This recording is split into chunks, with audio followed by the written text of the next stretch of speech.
Dan 2 minutos para las 9 de la mañana. Como habíamos anunciado antes de la pausa, vamos a recibir a partir de este momento al sociólogo, investigador de la Facultad de Ciencias Sociales, Rafael Paternain, a quien ya le damos los buenos días. ¿Cómo andás, Rafael? Muchas gracias, buen día, un gusto. Gracias por estar acá.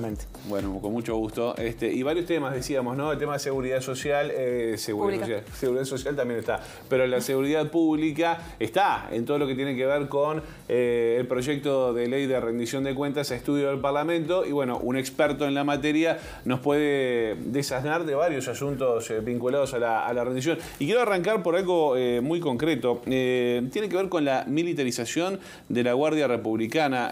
Vamos a explicar un poquito de qué se trata esto que está contenido en el proyecto de ley. Sí, bueno, una rendición de cuentas que ya empieza a ser muy discutida por sus equilibrios o sus desequilibrios, esas zonas que quedan para el desarrollo social y económico del país sin contemplar y naturalmente una priorización para algunas áreas, entre ellas el área de la seguridad pública.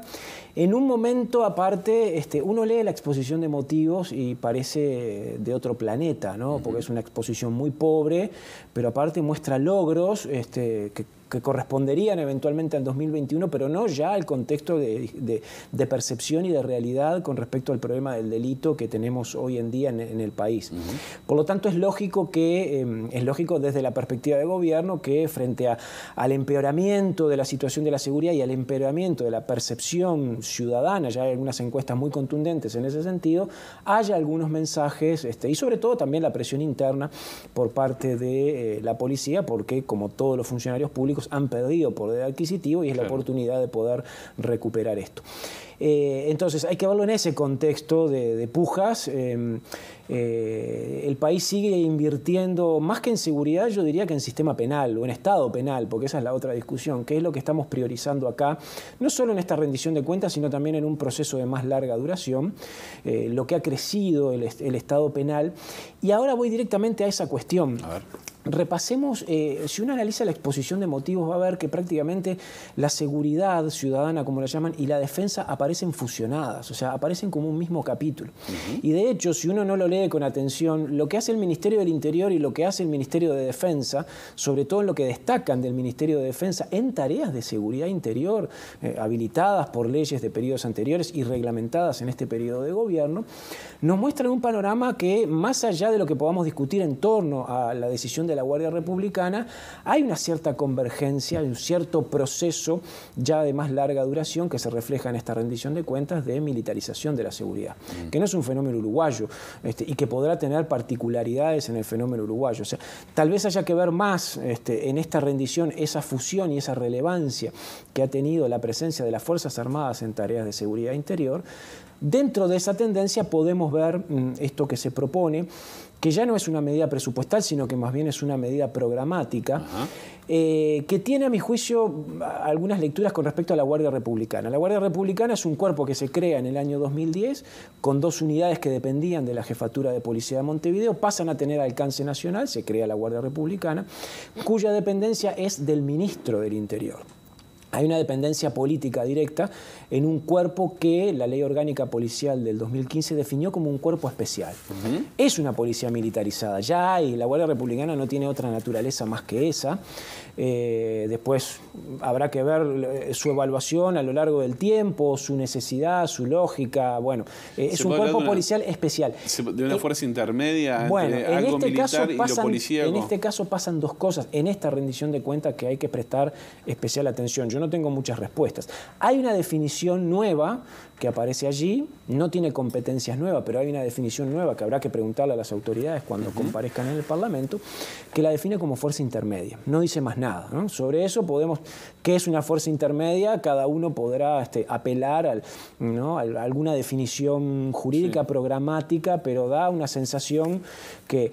Pero también pasa a tener una dependencia de la dirección de la Policía Nacional. Entonces, ahí hay que verlo, digamos, más bien como un proceso de fortalecimiento de la figura de la policía, cuya, digamos, logra que la Guardia Republicana, ni más ni menos, pase a depender de la policía, de la dirección de la Policía Nacional, en un proceso de fortalecimiento de los cuerpos policiales en términos de conducción política, que nos lleva a otra discusión. Puede ser la de la militarización en términos más generales, pero yo diría en términos de cómo la política o el control político pasa a perder pie y a perder incidencia en el control de las fuerzas más estratégicas y más sensibles. Entonces veo más preocupación por ese lado, por la pérdida del control político y de la supervisión directa de la Guardia Republicana, que por la militarización que puede tenerlo en un cuerpo que ya tiene naturaleza militar.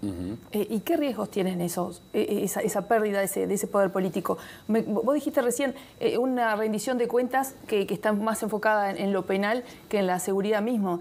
También, ¿qué consecuencias tiene ese viraje del foco? Bueno, yo no puedo hablar de consecuencias directas o consecuencias inmediatas. Uno lo que piensa es que lo que hay es un proceso de concentración del poder de la policía en la configuración de la política de seguridad del país.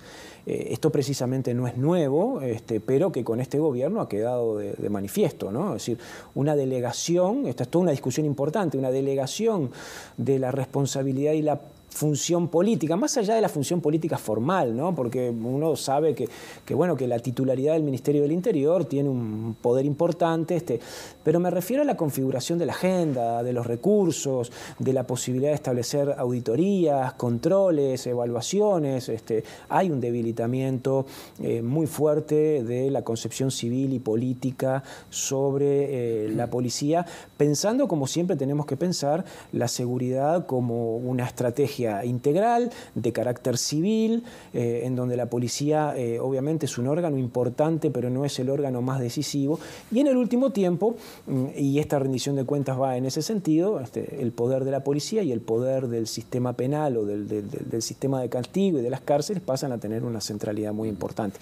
Hay que analizarlo desde esa perspectiva en medidas que son más programáticas y que tienen una discusión programática más que de cuestión de la priorización presupuestal, que el Ministerio del Interior la va a tener por la vía de los salarios y la creación aparte de casi 700 cargos nuevos, que no es un dato menor. Rafael, a propósito de eso, ya vamos a ir al tema cargos, que te iba a preguntar si son suficientes, ¿no? Porque se habla de la creación de unos 700, si no me equivoco, pero sí, faltarían muchos más. Ya vamos a ir sobre ese tema, pero me quiero detener en otro artículo que establece la rendición de cuentas y lo voy a leer para ser correcto en la apreciación. En el proyecto se establece que un porcentaje del valor de los bienes recuperados por la policía que estén asegurados y cuyos dueños sean imputados como autores, cómplices o encubridores de delitos contra la propiedad será destinado a policías que intervinieron en el procedimiento que fue incautado. Digamos, una especie de comisión por lo incautado. Esto, de alguna manera, primero, si lo podemos explicar un poquito de qué se trata. Y lo otro, ¿no podría generar casos de corrupción policial? Bueno, es parte de lo mismo que venimos hablando, ¿no? En ese proceso de crecimiento y consolidación del poder institucional de la policía en el país, estas medidas están destinadas a fortalecer esas líneas, ¿no? Es decir, casi que en un proceso de privatización del trabajo, ¿no? Casi una suerte de remuneración extra por productividad, es decir, lo que incauto o lo que se logra incautar dentro de la definición que finalmente pueda quedar de esa norma, se apropia y se distribuye entre quienes participan, cuando uno podía tener un criterio. Eso fue toda una discusión en torno al tema de los vehículos y los bienes decomisados al narcotráfico, podía tener un criterio de redistribución distinto al que se plantea, no tan propietarista de que... De hecho, se mueve en el vehículo de un narco. Por eso, y ahí la cuestión, hay otro artículo que habla de los vehículos que son incautados en procedimientos ajenos a los procedimientos de narcotráfico. O sea que también ahí hay una pretensión de establecer o incrementar la carga de recursos y las disponibilidades presupuestales o de recursos económicos para distribuir hacia la policía. Creo que forma parte de esa misma tendencia de consolidación del poder de la policía en lo macro y en lo micro, ¿no? Finalmente esto puede ser una medida más bien micro, pero que muestra esa misma decisión. Algunas de esas cosas, creo yo, todavía hay que esperar algo más las explicaciones que las autoridades puedan dar en torno a eso, ¿no? Aunque siempre sabemos que las explicaciones que se puedan dar en el ámbito político no necesariamente van a explicar las razones reales por las cuales se hacen. Quedó pendiente la respuesta de los cargos, de la cantidad de cargos. Pero a mí me llamó la atención, y te pido que nos digas algo de tu mirada sobre eso, pero me llamó la atención del cambio del perfil de algunos cargos. Por ejemplo, el abanico de discrecionalidad para elegir el director de una determinada cárcel se amplió. Entonces, ¿hacia dónde van cómo se explican esas medidas? ¿Para qué? Sí, siempre hay una discusión a nivel de los cargos de la policía y de los cargos penitenciarios entre reconocer o legalizar los cargos de carrera y darle función jerárquica y de función de dirección a los cargos de carrera, o la necesidad de dar cargos con discrecionalidad política o cargos de particular confianza que darían otra flexibilidad, otras posibilidades. Entonces, ¿quién tiene que ocupar los cargos de dirección? ¿Los que saben o en realidad tiene más una función y una representación política? Esa fue una discusión que se planteó históricamente en el Uruguay con los jefes de policía, que se fue saldando a lo largo del tiempo cuando, sobre todo en el periodo de Jorge Valle, prácticamente se decide que todos los jefes de policía tendrían que ser policías de carrera o policías retirados. Ahí hay una discusión interesante porque nada garantiza nada por sí mismo. O sea, yo puedo tener los directores internos, policías, operadores penitenciarios, creo que no ha habido directores de cárcel, puedo estar equivocado, pero sobre todo de conducción policial o de gente con experiencia en el manejo penitenciario, cuyos resultados de gestión puedan ser muy malos o no. Y puedo poner a su frente cargos civiles. La cárcel de Punta de Rieles en los últimos años, la cárcel, no la nueva, el centro penitenciario público-privado, sino la cárcel anterior, creo que es la número 6, fue una cárcel modelo que funcionó bajo la dirección y la supervisión de un técnico extraordinario como Luis Parodi, que generó una innovación dentro del sistema penitenciario. Sí. Y Parodi no era policía ni fue operador penitenciario. Entonces, esa discusión que en este caso es muy extraño también, ¿por qué para el penal de libertad y para la coordinación del complejo carcelario de Santiago Vázquez se definen, bueno, más allá de que son las cárceles más importantes del país, pero se habilita esto, ya habrá que ver qué ulterioridad tiene en términos de designación? Lo importante, más allá de eso, es la definición programática del modelo de gestión penitenciaria que se tenga y los perfiles que eventualmente se elijan para cumplir el plan, que por otra parte no hay plan, más allá de lo que se menciona como plan dignidad, en la exposición de motivos no hay una estrategia carcelaria y penitenciaria, más allá de algunas medidas de ampliar la infraestructura producto del crecimiento de la población carcelaria. Bueno, en ese sentido el ministro Heber había pedido hace unos meses atrás recursos y demás para crear nuevos centros de reclusión, se hablaba de barracones y demás. O sea, pero no hay modelo de rehabilitación, no hay modelo de gestión penitenciaria dentro de los márgenes de una política criminal que obtura eso, ¿no? Hemos venido de un proceso largo y ahora con la ley de urgente consideración que tiende al incremento de la población carcelaria y que va comprometiendo cada vez más cualquier posibilidad de implementar un modelo medianamente razonable. Hay una medida interesante en términos programáticos, que es la jerarquización de la vieja oficina de la supervisión de la libertad asistida, de la OSLA.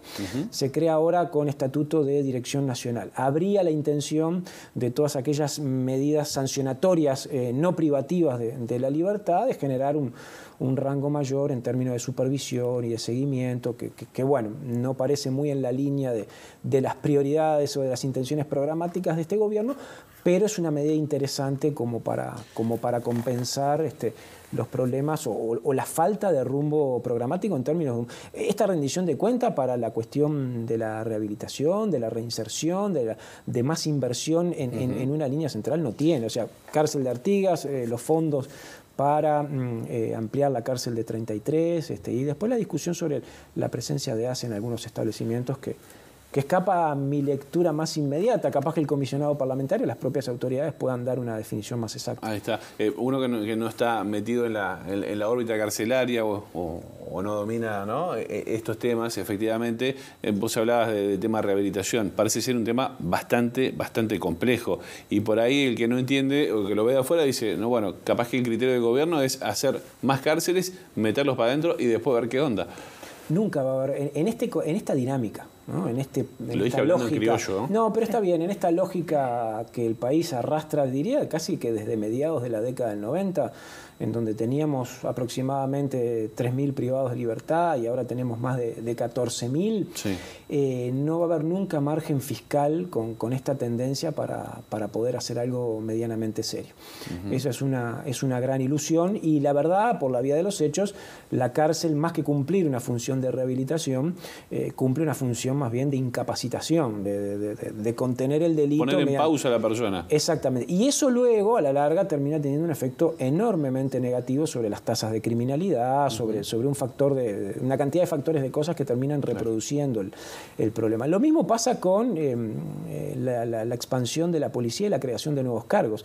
En la lógica interna, o si uno se pone dentro del sistema, claro, las cárceles son insuficientes, hay que construir más.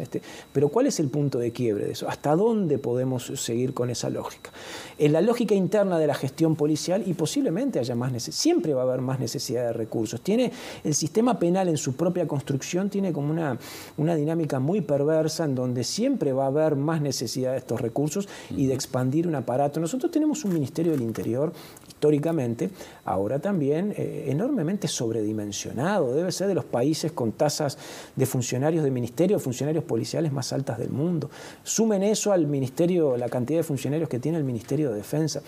Si empezamos a aplicarle una racionalidad más general de lo que el país gasta en PBI o en porcentaje del presupuesto en seguridad y en defensa, nos vamos a encontrar con números muy negativos que a la larga comprometen el desarrollo. Hay ¿no? que repensarlo el sistema. Totalmente.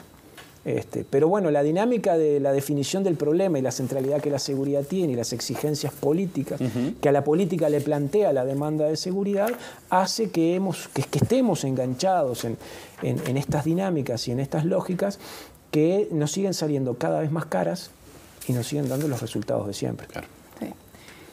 Realmente nos quedaríamos solas, es una clase, un aprendizaje, como sí. Hoy empezaste diciendo los que no sabemos de verdad, no sabemos, y nos damos mucho cuenta de ese no saber. Así que muchísimas gracias, Rafael, por venir gusto. Y esperamos tu presencia nuevamente. Cómo no, con mucho gusto. Quizás para hablar sobre los hechos. Nos quedan un montón de temas, ¿no? 10.000. Así que bueno, charla a cuenta de más, como decimos siempre. Con mucho gusto.